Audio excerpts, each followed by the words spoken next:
بسم اللہ الرحمن الرحیم۔ السلام علیکم دوستو۔ حضرت بلال رضی اللہ تعالی عنہ سے ایک دفعہ کسی نے پوچھا کہ آپ نے پہلی دفعہ حضور نبی کریم صلی اللہ علیہ وآلہ وسلم کو کیسے دیکھا؟ بلال رضی اللہ تعالی عنہ فرماتے ہیں کہ میں مکے کے لوگوں کو بہت ہی کم جانتا تھا، کیونکہ غلام تھا اور عرب میں غلاموں سے انسانیت سوچ سلوک عام تھا۔ ان کی اطاعت سے بڑھ کے ان سے کام لیا جاتا تھا، تو مجھے کبھی اتنا وقت ہی نہیں ملتا تھا کہ باہر نکل کے لوگوں سے ملوں، لہٰذا مجھے حضور پاک یا اسلام یا اس طرح کی کسی چیز کا بالکل علم نہ تھا۔ ایک دفعہ کیا ہوا کہ مجھے سخت بخار نے آ لیا۔ سخت جاڑے کا موسم تھا اور انتہائی ٹھنڈ، اور بخار نے مجھے کمزور کر کے رکھ دیا، لہٰذا میں نے لحاف اوڑھ لیا اور لیٹ گیا۔ ادھر میرا مالک جو یہ دیکھنے آیا کہ میں جو پیس رہا ہوں یا نہیں، وہ مجھے لحاف اوڑھ کے لیٹے دیکھ کر آگ بگولا ہو گیا۔ اس نے لحاف اتارا اور سزا کے طور پر میری قمیض بھی اتروا دی اور مجھے کھلے صحن میں دروازے کے پاس بٹھا دیا کہ یہاں بیٹھ کے جو پیس۔ اب سخت سردی، اوپر سے بخار اور اتنی مشقت والا کام تھا، میں روتا جاتا تھا اور جو پیستا جاتا تھا۔ کچھ ہی دیر میں دروازے پہ دستک ہوئی۔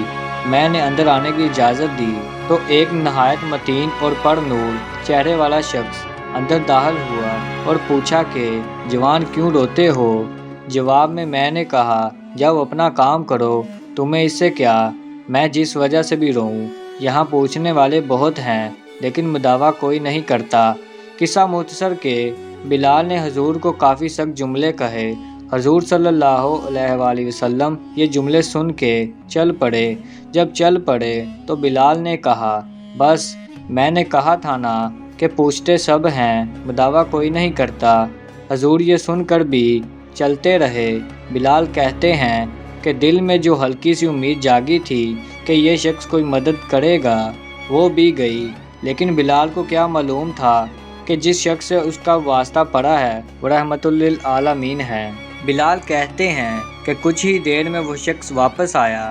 اس کے ہاتھ میں گرم دودھ کا پیالہ اور دوسرے ہاتھ میں کھجوریں تھیں۔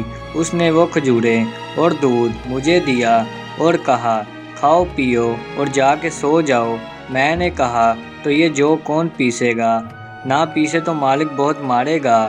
اس نے کہا تم سو جاؤ، یہ جو تمہیں پیسے ہوئے صبح ملیں گے۔ بلال سو گئے تو حضور نے ساری رات ایک اجنبی حبشی غلام کے لیے چکی پیسی۔ صبح بلال کو پیسے ہوئے جو دیے اور چلے گئے۔ دوسری رات پھر ایسا ہی ہوا، دودھ اور دوا بلال کو دی اور ساری رات چکی پیسی۔ ایسا 3 دن مسلسل کرتے رہے جب تک کہ بلال ٹھیک نہ ہو گئے۔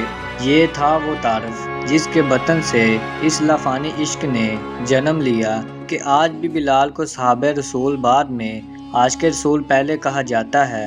وہ بلال جو ایک دن اذان نہ دے تو اللہ تعالیٰ سورج کو طلوع ہونے سے روک دیتا ہے، اس نے حضور کے وفات کے بعد اذان دینا بند کر دی، کیونکہ جب اذان میں اشہد ان محمد رسول اللہ تک پہنچتے ہیں تو حضور کی یاد میں ہچکیاں بند جاتی تھی اور زاروں قطار رونے لگتے تھے۔ اثار اور عہد کا یہ جذبہ اتنا طاقتور ہے۔ اللہ ہم سب کو عمل کی توفیق عطا فرمائے۔ دوستوں میں آپ سے گزارش کروں گا کہ یہ ویڈیو زیادہ سے زیادہ شیئر کریں اور لائک کریں اور ہمارے چینل کو سبسکرائب کریں تاکہ ہماری ہر آنے والی ویڈیو آپ تک پہنچتی رہے۔ تو ملتے ہیں اگلی ویڈیو میں، تب تک اللہ حافظ۔